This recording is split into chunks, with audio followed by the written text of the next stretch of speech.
نحمده ونصلي على رسوله الكريم اما بعد فاعوذ بالله من الشيطان الرجيم بسم الله الرحمن الرحيم ان في خلق السماوات والارض واختلاف الليل والنهار والفلك التي تجري في البحر بما ينفع الناس وما انزل الله من السماء من ماء فاحيا بالارض بعد موتها وبث فيها من كل دابة وتصريف الرياح والسحاب المسخر بين السماء والارض لآيات لقوم يعقلون صدق اللہ العظیم۔ میں ہوں حافظ محمد عمر خان سواتی اور آپ مجھے FM 4K ٹی وی پر دیکھ رہے ہیں۔ ناظرین اکرام، آج کا جو دور ہے یہ سائنس کا دور ہے۔ بلا شبہ سائنٹیفک پروگریس نے دنیا کو ورطۂ حیرت میں ڈالا ہوا ہے۔ یہ سائنس ہے کہ جس نے انسان کو ایک رفتار عطا کی جو کبھی معجزات ہوا کرتے تھے۔ سلیمان پیغمبر کے 6 ماہ کا سفر وہ کرتے، وہ آج جہازوں پر بیٹھ کر جو ہے وہ سفر ہو رہا ہے۔ ہم موبائل نکالتے ہیں، 1 سیکنڈ میں دنیا کے ایک کونے سے دوسرے کونے میں بات کرنا شروع کر دیتے ہیں۔ تو یہ سائنٹیفک ایکسپیریمنٹس جو ہیں وہ اور سائنٹیفک جو ہے وہ سائنٹیفک جو تجربات اور ایجادات ہیں انہوں نے ایک دنیا میں انقلاب برپا کیا۔ ایسے میں کہیں لگتا ہے کہ شاید مذہب اور سائنس کوئی جدا جدا چیزیں ہیں۔ مذہب سائنس سے ٹکراتا ہے یا سائنس مذہب سے کوئی متضاد یا مختلف نظریات پیش کر رہی ہے، تو اس کا ہم نے جائزہ آج کی اس گفتگو میں لینا ہے کہ کیا ایسا اسلام کے ساتھ بھی ہے، اسلام اور سائنس میں کیا تضاد ہے، کیا اختلاف ہے اور کیا اتفاق ہے۔ عزیزان مکرم، آپ صلی اللہ علیہ وسلم ایک صحابی کو اجازت دیتے ہیں جب آپ نے لیٹرز لکھے تھے بادشاہوں کو، لاطینی میں لکھنا ہوتے، تو ایک صحابی نے عرض کی یا رسول اللہ صلی اللہ علیہ وسلم ہم کسی سے لکھواتے ہیں، اگر آپ اجازت دیں تو میں زبان سیکھ لوں۔ تو 17 دن میں اس صحابی نے وہ زبان جو ہے وہ سیکھی تھی۔ ایک صحابی کے ہاتھ میں تلوار دیکھی تو آقا نے پوچھا کہ یہ کہاں سے لی ہے، تو وہ عرض کرنے لگا یا رسول اللہ فلاں جگہ کی تلواریں بڑی مشہور ہیں، میں نے یہ تلوار وہاں سے خریدی ہے۔ تو آقا نے فرمایا کہ اگر تو اس کو خود بنا کے استعمال کرتا تو تجھے دوہرا اجر ہوتا۔ تو اس میں ترغیب دی ہے محمد رسول اللہ صلی اللہ علیہ وسلم نے کہ ایجادات خود کرو، ایکسپیریمنٹس خود کرو اور دنیا کے امام ہر شعبہ میں تم خود بنو۔ اور ایسا ہی تھا کہ اسلامک گولڈن ایج میں ابو علی سینا، ابن الحزن، محمد بن زکریا الرازی، یہ بہت بڑے بڑے نام ہیں کہ جن کی کتب صدیوں تک جو ہے وہ مغرب کی یونیورسٹیوں میں جو ہے وہ پڑھائی جاتی رہیں۔ مسئلہ یہ ہے کہ ان کا ذکر آج کرنا اپنے آپ سے شکوہ ہے، غیروں سے نہیں، کہ تھے تو وہ آبا تمہارے مگر تم کیا ہو۔ آج اگر مسلمان جو ہے وہ پستی کا شکار ہے تو اس کی ایک وجہ یہ بھی ہے کہ ہم نے ترقی کو چھوڑ دیا، ہم نے ترقی کی منازل کو طے کرنا چھوڑ دیا۔ ہمیں ضرور ترقی کی راہوں پر چلنا چاہیے اور کسی کے آگے ہمیں مجبور جو ہے وہ نہیں ہونا چاہیے۔ عزیزان مکرم، آئیے بات کرتے ہیں ان سائنٹیفک تھیوریز کی جو کہ دنیا میں رائج ہیں اور اسلام ان کے بارے میں کیا کہتا ہے۔ آج کی سائنس کہہ رہی ہے کہ کائنات جو ہے وہ وسیع سے وسیع تر ہوتی جا رہی ہے۔ قرآن کریم میں ہے کہ وَالسَّمَاءَ بَنَيْنَاهَا بِأَيْدٍ وَإِنَّا لَمُوسِعُونَ، ہم نے آسمان کو اپنے ہاتھوں سے بنایا اور ہم اس میں وسعت دے رہے ہیں۔ یہ جو آج 21ویں صدی کی تحقیق جو بات بتاتی ہے، یہ 1400 سال پہلے عرب کے صحراؤں میں محمد الرسول اللہ صلی اللہ علیہ وسلم کو کس نے بتائی؟ یہ میرا اللہ ہے۔ ساری زندگی پیارے آقا محمد الرسول اللہ صلی اللہ علیہ وسلم نے سمندر کا سفر نہیں کیا، اور آقا فرماتے ہیں، قرآن کریم کی ایک آیت ہے، بینہما برزخ لا یبغیان مرج البحرین یلتقیان بینہما برزخ لا یبغیان، جہاں 2 سمندر ملتے ہیں ان کے درمیان ایک ایسی برزخ ہے، ایک ایسا پردہ ہے کہ دونوں، ادھر والا ادھر داخل نہیں ہو رہا، ادھر والا ادھر داخل نہیں ہو رہا۔ یہ جو سی نالج ہے سمندر کا، اتنا گہرا اور عمیق نالج کہ یخرج منہم اللؤلؤ والمرجان، کہ ایسے مقامات ہیں کہ جہاں آپ کو یہ چیزیں بھی، لؤلؤ والمرجان بھی ملتے ہیں۔ یہ اتنا ڈیپ سی نالج محمد رسول اللہ صلی اللہ علیہ وسلم کو 1400 سال پہلے عرب کے صحراؤں میں کس نے دے دیا؟ یہ اللہ پاک کی ذات ہے۔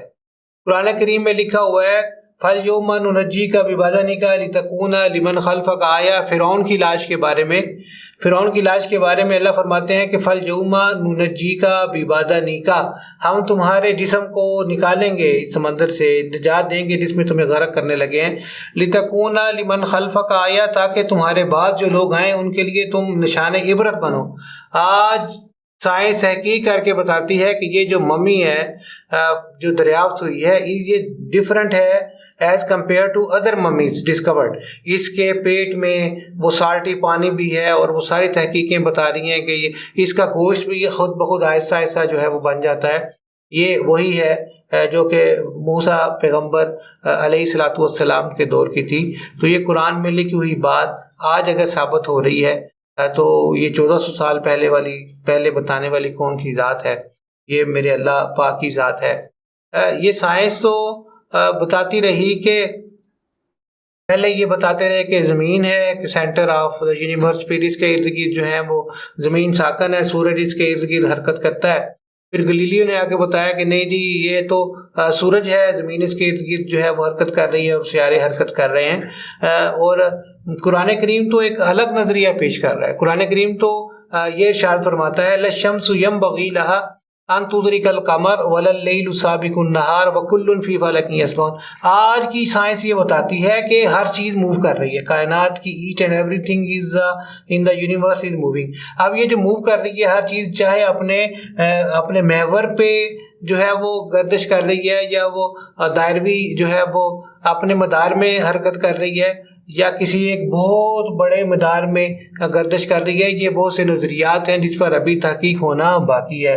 لیکن قرآن کریم کہتا ہے کہ لَلشَّمْسُ يَنبَغِي لَهَا، اپنے مدار میں چل رہے ہیں، سورج چاند کے پاس نہیں آتا، چاند سورج کو نہیں جا ٹکراتا، اور وَلَا اللَّيْلُ سَابِقُ النَّهَارِ، رات دن پہلے نہیں آتے، وَكُلٌّ فِي فَلَكٍ يَسْبَحُونَ، ہر چیز اپنے مدار میں جو ہے نا وہ each and every thing is moving in its own orbit, ہر چیز جو ہے وہ اپنے مدار میں حرکت کر رہی ہے۔ وَكُلٌّ فِي فَلَكٍ يَسْبَحُونَ، ہر چیز جو ہے وہ مدار میں حرکت کر رہی ہے۔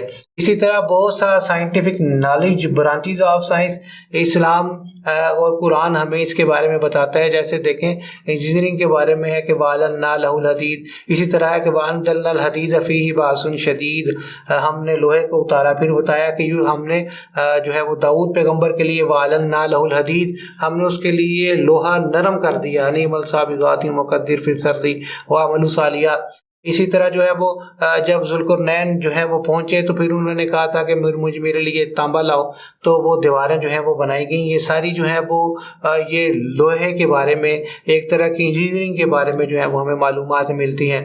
فَلَا يَنْظُرُونَ إِلَى الْإِبِلِ كَيْفَ خُلِقَتْ، کیا تم نے دیکھا نہیں کہ اونٹ کو ہم نے کس طرح پیدا کیا؟ تو کس طرح پیدا کیا، تخلیق تو یہ ایک طرح کی زوالوجی کے بارے میں ہمیں یہ تھوڑا سا ہمیں ڈیٹا نہیں ملتا۔ وَإِلَى الْجِبَالِ كَيْفَ نُصِبَتْ وَإِلَى الْأَرْضِ كَيْفَ سُطِحَتْ، ہم نے پہاڑوں کو کیسے جو ہے وہ نصب کیا، ہم نے زمین کو کیسے پلایا، ہمیں جیوگرافی کے بارے میں تھوڑا سا آئیڈیا نہیں ہو رہا۔ اور قرآن کریم میں ہے حضرت نوح علیہ الصلوۃ والسلام کو اللہ نے حکم دیا تھا وَاصْنَعِ الْفُلْكَ بِأَعْيُنِنَا وَوَحْيِنَا، میرے سامنے کشتی بناؤ۔ یہ ووڈ آرٹ ہے، یہ ووڈ آرٹ، اور اس ووڈ آرٹ کے بارے میں اللہ نوح پیغمبر کو کہتے ہیں کہ میرے سامنے وَاصْنَعِ الْفُلْكَ بِأَعْيُنِنَا وَوَحْيِنَا، جیسے میں نے وحی نہیں کی، جیسے میں نے بتایا، جیسے میں نے سمجھایا ویسے بناؤ۔ تو اس کا مطلب یہ ہے کہ اللہ ہی بتا رہے ہیں۔ یہ ویسے ہی ہے کہ جیسے وَعَلَّمَ آدَمَ الْأَسْمَاءَ كُلَّهَا، اللہ نے آدم علیہ الصلوۃ والسلام کو ساری باتیں جو ہے وہ بتلا دیں۔ تو یہ ووڈ آرٹ کے بارے میں ہمیں نوح علیہ الصلوۃ والسلام سے جو ہے وہ پتہ چلتا ہے۔ اسی طرح آج کی سائنس بتاتی ہے کہ جو پانی ہے نا، پانی یہ بیسک چیز ہے ہر جاندار کی جو ابتدا ہے وہ پانی سے ہوتی ہے. قرآن کریم میں بھی لکھا ہوا ہے وَجَعَلْنَا مِنَ الْمَاءِ كُلَّ شَيْءٍ حَيٍّ، ہم نے پانی سے ہر چیز کو جو ہے وہ پیدا کیا ہے. معزز ناظرین کرام، مجھے کہنے دیجیے، ابھی کائنات نے بڑا کچھ ہمیں دکھانا ہے.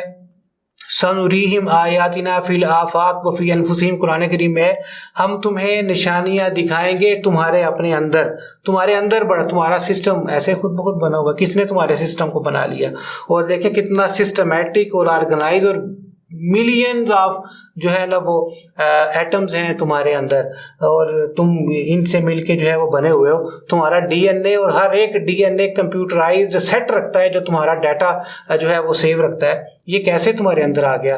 تو سنریہم آیاتنا فی الآفاق وفی، تمہارے اندر بھی تمہیں نشانیاں دکھائیں گے، اور تم آسمان پہ دیکھو گے تو پھر تم آسمانوں میں بھی نشانیاں دیکھو گے. عجیب بات ہے، قرآن کریم کی ایک آیت کو سنیے گا اور اللہ پاک کی حکمت پہ اشش کر اٹھیے. اولم یر الذین کفروا، اللہ پاک مخاطب ہی کافروں کو کرتے ہیں. قرآن مسلمانوں کی کتاب ہے، قرآن کا موضوع انسان ہے، اور قرآن کوئی سائنس کی کتاب نہیں ہے. پہلے مجھے یہ ایکسپلین کر لینے دیجئے کہ قرآن کو سائنس کی کتاب نہیں ہے. اس میں آپ کو فزکس، کیمسٹری، بایو، کوئی فارمولے، کوئی کیمیکل فارمولے اور کوئی مساواتیں، اور یہ سائنس کی باقاعدہ کتاب نہیں، لیکن سائنس کے لیے رہنمائی اس سے ضرور ملتی ہے. قرآن کتاب ہدایت ہے. اس کتاب ہدایت میں اس تھیوری کا بھی ذکر ملتا ہے، اور قرآن کہتا ہے کہ کافروں سے پوچھو. یا کافر دیکھتے نہیں؟ انہوں نے مشاہدہ نہیں کیا؟ کیا کافروں نے جان نہیں لیا؟ اولم یر الذین کفروا، کیا جانا انہوں نے؟ ان السماوات والارض کانتا رتقا، کہ زمین و آسمان ایسے ملے ہوئے تھے. رتقا ملغوبہ تھا، ملے ہوئے تھے. ففتقناہما، ہم نے ان کو پھاڑا، ہم نے اس کو پھاڑ دیا. اب سائنس کہتی ہے کہ جی یہ بس پھٹ گیا، ہم کہتے ہیں نہیں، یہ پری پلان تھا، یہ آرگنائزڈ تھا. اس لیے آرگنائز تھا کہ اگر یہ ڈس آرگنائز ہو تو پھر ایسے شاہکار جنم نہیں لیتے جس طرح زمین پیدا ہوئی. اور پھر اس میں ہر چیز، ہم نے زمین کو الم نجعل الارض کفاتا احیاء و امواتا، کہ ہم نے تمہارے لیے زمین کو کافی نہیں بنایا. تو زمین میں جو کچھ ہے وہ انسانوں کے لیے کافی ہے، ان کے سروائیول کے لیے کافی ہے. تو یہ سارا کچھ جو ہے وہ ہمیں سائنٹیفک جو ویژن مل رہا ہے یہ اللہ پاک کی پاک کتاب سے ہے، اور بالکل این سائنس کے مطابق، theories according to the scientific theories, جیسے وہ کہہ رہے ہیں اس سے کچھ بڑھ کر ہم جو ہے وہ کہہ رہے ہیں. تو ففتقناہما، یہ سائنس کی بھی رہنمائی ہے کہ اللہ فرماتے ہیں کہ وہ کون سی قوت ہے جس نے ان کو پھاڑا ہے؟ ہم نے کائنات کو پھاڑا ہے اور ہم نے ان کو جو ہے نا وہ پلایا ہے. اب تو ایک نیا نظریہ آ رہا ہے، وہ ہے اندر بگ بینگ والا، کہ اب ایک اور بگ بینگ ہوگا. تو قرآن کریم میں لکھا ہوا یوم نطوی السماء کطی السجل للکتب، جیسے جس دن جو ہے نا وہ ہم آسمان کو لپیٹ لیں گے، جیسے سجل جو فرشتہ ہے وہ کتاب کو نہیں لپیٹتا، تو ایسے کائنات جو ہے نا وہ انا لموسیون پھیل رہی ہے، اور پھر ایک دم اس کو لپیٹ دیا جائے گا، اور یہ ایسے لپٹ جائے گی. تو یوم نطوی السماء کطی السجل للکتب، ہم جو ہے وہ آسمان کو ایسے لپیٹ لیں گے جیسے تمہار کتاب کو جو ہے وہ لپیٹ لیتا ہے، یا جس طرح سجل فرشتہ جو ہے نا وہ لپیٹ لیتا ہے. یہ ساری باتیں عزیز ناظرین کرام آپ سے کرنے کا مقصد یہ تھا کہ مذہب اور سائنس کوئی جدا جدا چیزیں نہیں ہیں. ہاں ایک المیہ ضرور ہے کہ جو سائنسدان ہے، سائنٹیفک نالج کا حامل آدمی ہے، وہ مذہب سے دور ہے، اس کو مذہب کی صداقتوں کا پتہ ہی نہیں. اب ادھر جو مذہبی بڑے لوگ بیٹھے ہیں وہ سائنس سے تھوڑا سا دور ہیں، وہ سائنس کے قریب آنے کی کوشش. تو یہ جو فرق ہے، اس فرق نے تھوڑا سا جو ہے نا وہ کہنے دیجئے کہ تھوڑا سا اختلاف جو ہے وہ پیدا کیا ہوا ہے، ورنہ اختلاف نہیں. ہاں میں ببانگ دہل کہتا ہوں کہ کچھ تھیوریز ایسی ہیں کہ جو تھیوری ہیں ہم نہیں مانتے. سائنس تو اپنی تھیوریز کو خود جھٹلا دیتی ہے، تو ہم کیسے ہر بات کو ماننا شروع کرتے ہیں جب تک کہ وہ پروو نہ ہو. اب ڈارون اگر کہتے ہیں جی انسان بندروں کی اولاد ہے، تو جو بندروں کی اولاد ہیں وہ مانے جی ٹھیک ہے جی، ہم نے ارتقائی منازل طے کرتے ہوئے بندروں سے جو ہے وہ یہاں تک کا سفر طے کیا. نون جو ہسٹری ہے مین کائنڈ کی، آج سے 5000 سال پہلے، 6000 سال پہلے، تب بھی انسان کا بچہ تھا، اور اس کے بعد ازمنہ قدیم سے آپ دیکھ لیں انسان ہی ہے، اور آج بھی انسانوں کے ہاں انسانوں کے بچے ہی پیدا ہوتے ہیں. تو ارتقاء کا عمل تھا، تو پھر ارتقاء اب کیوں رکے بھائی؟ اب کیوں انسانوں کے آگے فردر جو ہے وہ کوئی اور مخلوق پیدا نہیں ہوتی؟ تو تھیوری ہے، اب ضروری نہیں کہ آپ کی بتائی ہوئی ہر تھیوری کو ہی جو ہے وہ ہم جو ہے وہ مان لیں، یا جب تک وہ ایک ایڈمیٹڈ فیکٹ جو ہے نا وہ تسلیم نہ ہو جائے، اور پھر آپ خود ہی تھیوری پیش کرتے ہیں اور پھر اس کے بعد اسی کو نگیٹ کر دیتے ہیں، تو یہ تو سلسلہ جو ہے وہ چلتا رہے گا۔ اس کا نتیجہ کیا ہے؟ جب قرآن اتنا کچھ سچ بیان کر رہا ہے اور جب قرآن اتنی سچائیاں بیان کر رہا ہے، کیا کائنات، کیا انسانیت اور زیادہ تیزی سے ترقی نہیں کر سکتی کہ جب وہ سائنس کو قرآن کے تابع کر دے؟ اور بطور مسلمان یہ میرا عقیدہ اور یہ میرا ایمان ہے، میں سائنس کو مانتا ضرور ہوں لیکن پہلے میں خدا کے فرمان کو مانتا ہوں۔ میں خدا کے فرمان کو مان کے اس کی روشنی میں پھر میں سائنٹیفک نظریات کو دیکھتا ہوں، اور پھر میں دیکھتا ہوں کہ ان میں کتنا جو ہے نا وہ اس بات پایا جاتا ہے۔ جو اس بات ہے میں اس کو مانتا ہوں، اور جہاں جہاں اختلاف ہے میں کہتا ہوں ابھی سائنس نے ترقی کرنی ہے، یہ انسانی نالج ہے، ہیومن نالج ہے، اس میں ڈیولپمنٹ ہو رہی ہے، ایسا ایسا بہتری آ رہی ہے۔ آپ تو کہہ رہے تھے جی کہ ایٹم بس آخری ہے، اس کے بعد تو پھر کوئی جو ہے نا وہ فردر اس کی ڈویژن نہیں، پھر آپ نے الیکٹران، پروٹون، نیوٹران جو ہے وہ نکال دیا، اب آپ کہتے ہیں فردر ڈویژن نہیں۔